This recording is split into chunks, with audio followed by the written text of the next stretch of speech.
Welcome, I'm Dave Hyatt and thanks for joining us. In this episode you'll need a pen and paper to draw along with me. Go to our website useyourbrain.com.au to download and print a template of the drawings to get you started. Drawings are a way of thinking. They're a great way to sort out ideas. Take control of how you watch this episode. Pause the video if you want to stop and think about what you've just seen. Grab yourself a drink while you're getting ready.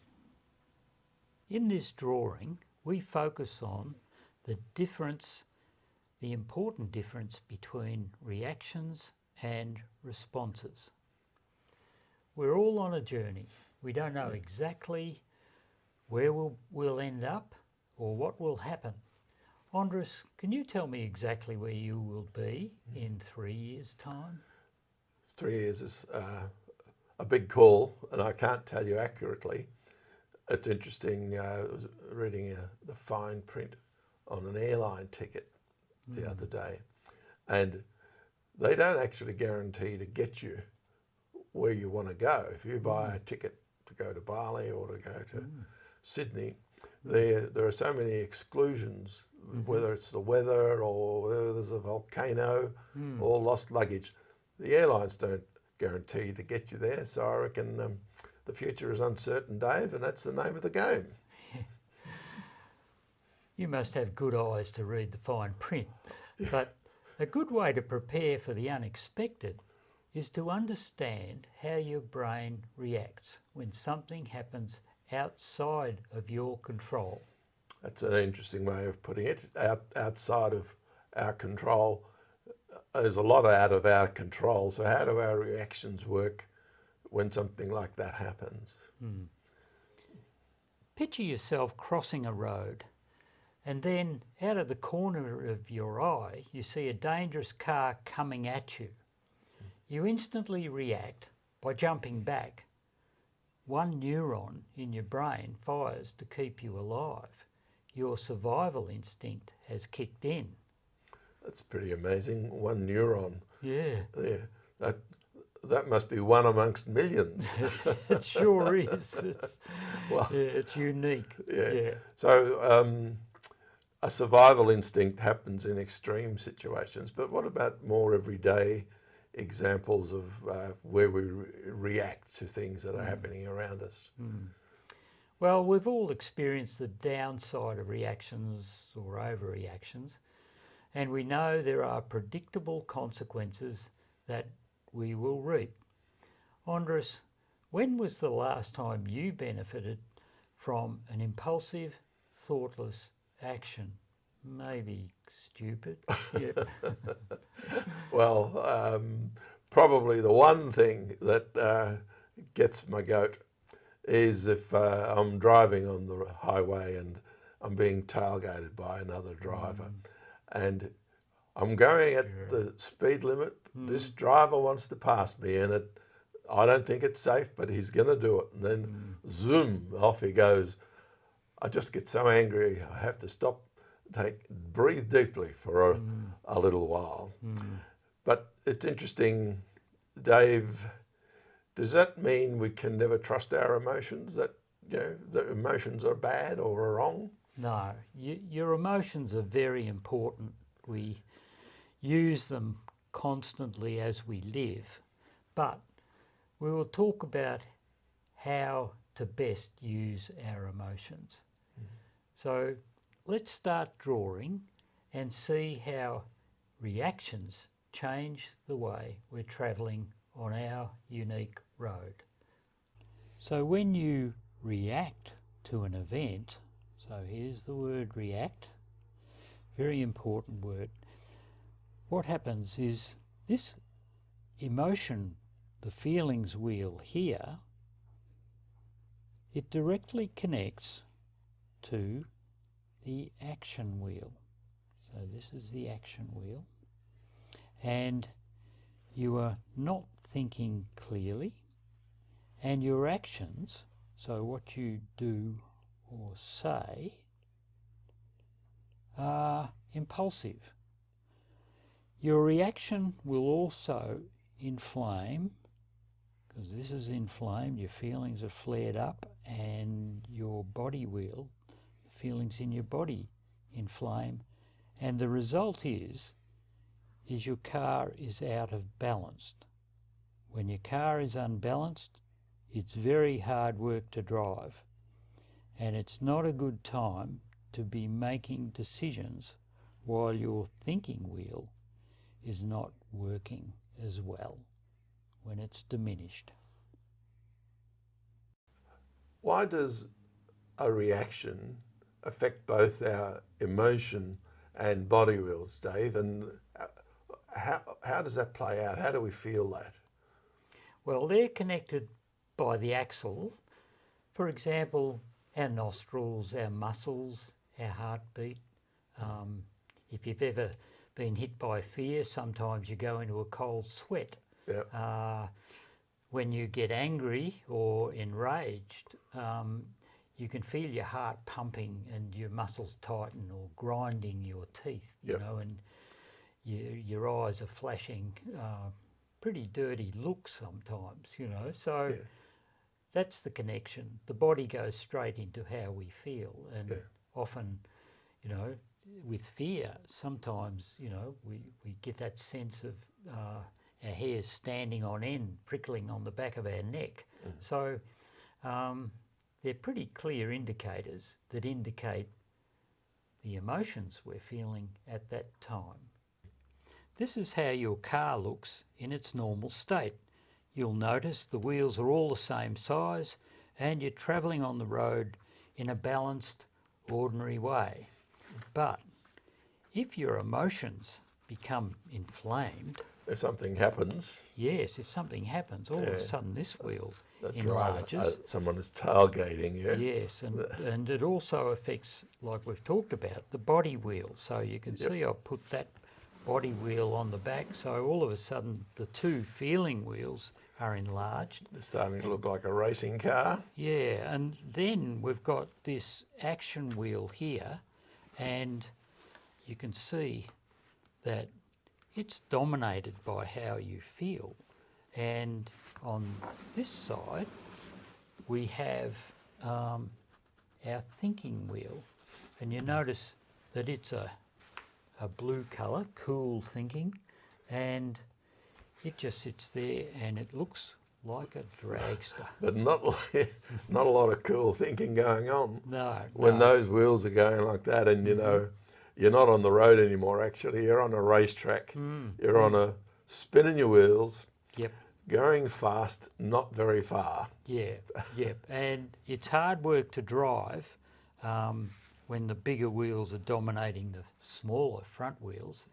And because your thinking's diminished, it's not a good time to be making important decisions. So Dave, what's the alternative to a reaction state? That's a pretty dramatic way to be. Is there a better way to handle things, particularly our emotions?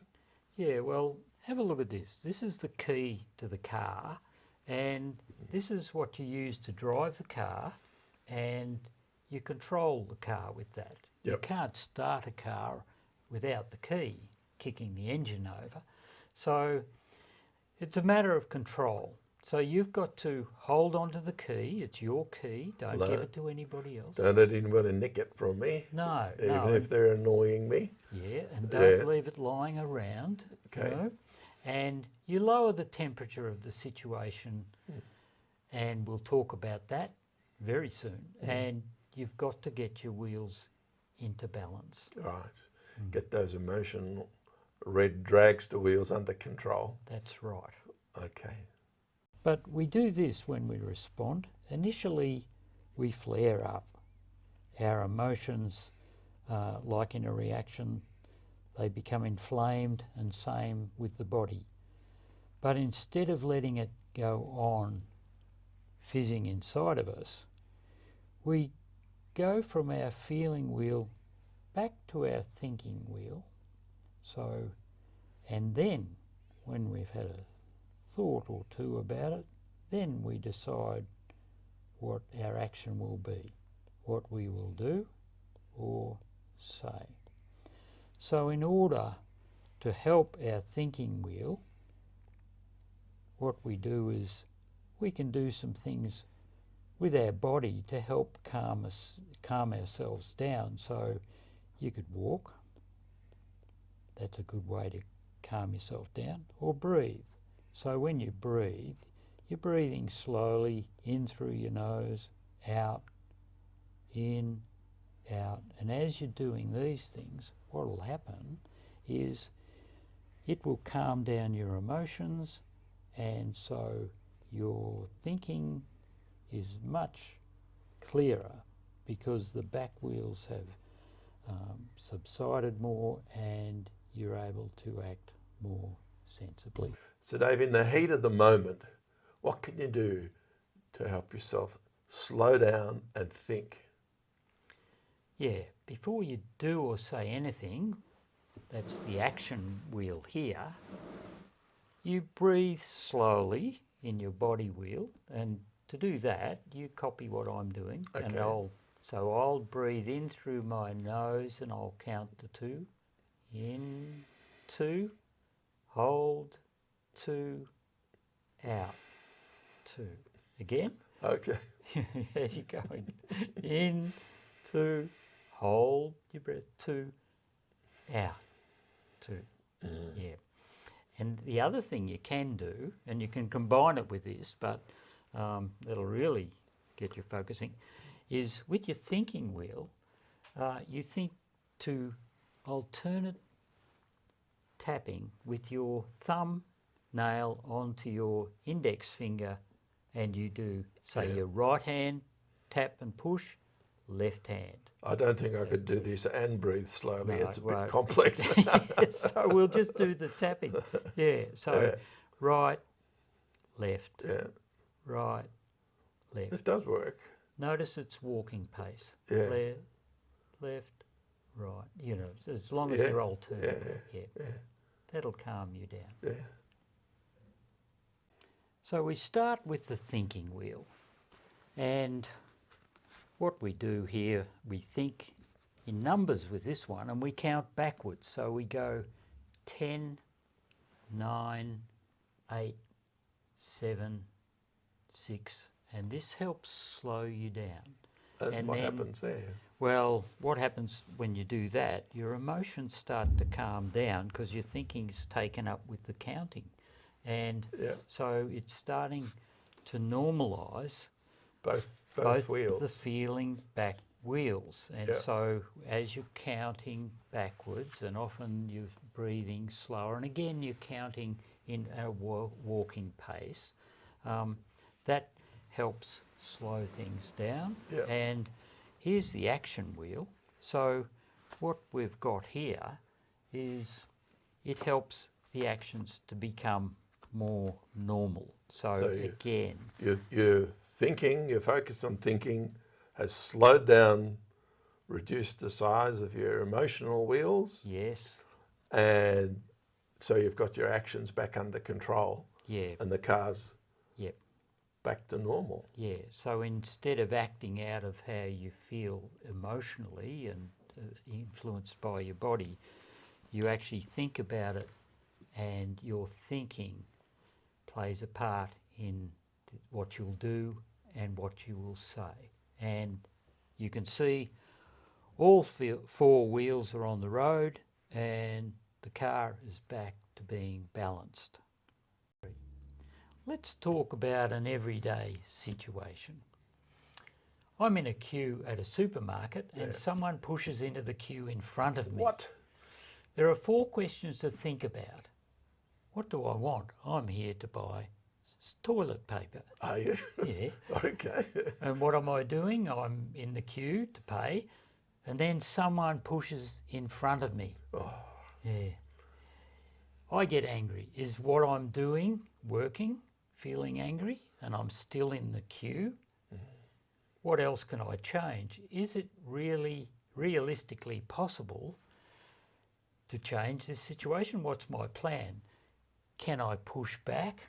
Oh, David, this is highly difficult, embarrassing public situation, and you want to tackle the monster in front of you. What do you do? Yeah, well, think about what's realistic and what is possible. Do you want to get beaten up? If you can't do anything or change anything in this situation, your challenge is to accept it or leave it. That sounds like a fairly bitter pill to swallow, and in the moment, there's an effort required to do that. Mm-hmm. Accept it or leave it. Yeah. Because as we're on the road through life, we don't know what's ahead of us. The unexpected happens to all of us, and some events will definitely cause us pain and suffering. Well, I can imagine I'm driving home from this supermarket. I'm fuming. I'm driving erratically, so cross with this person that's pushed in. How do we get that under control? If you drive home angry, not only is it dangerous, when you get home, that person who pushed into you has become a passenger in your car, and when you get home, he's still in your head and you're still upset, and then when you go to bed, that person is in your head. Oh, no. Yeah. So I don't want him in the bed with me. no. I want the pet. I want the dog. Yeah, right. Yeah. So, yeah, you do not want this person, that incident, staying on in your head, keeping you inflamed and upset. So you need to actively ignore this person. But Dave, how does actively ignore work? Use your brain to change the way you're thinking. Picture this. In your left hand is the face of that person who was so rude and upset you. And when you think of this picture, how do you feel? But if you picture something in the other hand, your right hand, of a good scene or a person or place that you really like and you feel quite happy there, how do you feel when you look at that? You feel much better. But if you go back to this picture, Ugly picture. yeah, what happens is that you start to feel upset again. So the question is, which picture is best to keep in your head? And it's obviously this one. You've actually switched your thoughts from the negative one to the positive, good one, and you'll feel much better. That's interesting.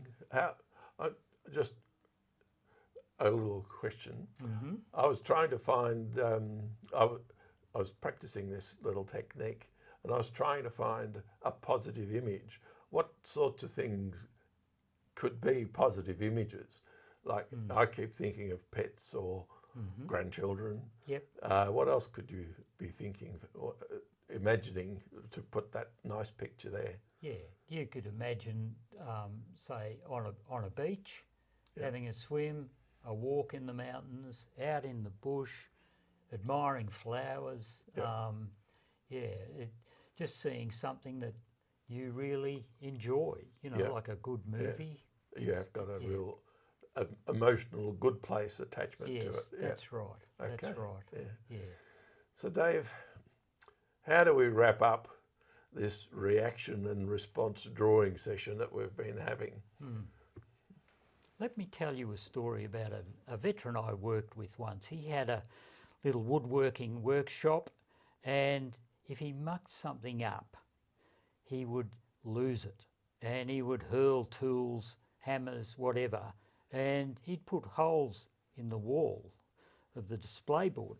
So we talked about this reaction response via the car, and what happened was he learned to picture in his head the car and how he goes to his thinking wheel first, then across to his action wheel, and he would ask the question, does it help me now if I throw this hammer at the wall? And the answer is obviously no. So he would calm himself down, either by counting backwards or breathing slowly and thinking whether his action will help the situation or not. And so eventually he practiced this and it worked for him. So visualizing the drawing, imagining the car actually did help. How did it help? How did it show that itself? Yeah, it was interesting. When he shut his eyes, he could see the car on the inside of his eyelids when he shut his eyes. So that helped him. He could imagine that. And it also meant that he had far less patching up of the workshop wall to do. Thanks for drawing along with me. Are you happy with your work? Why don't you sign and date your drawing? Keep your drawing handy as a memory jogger. I hope you'll join me again.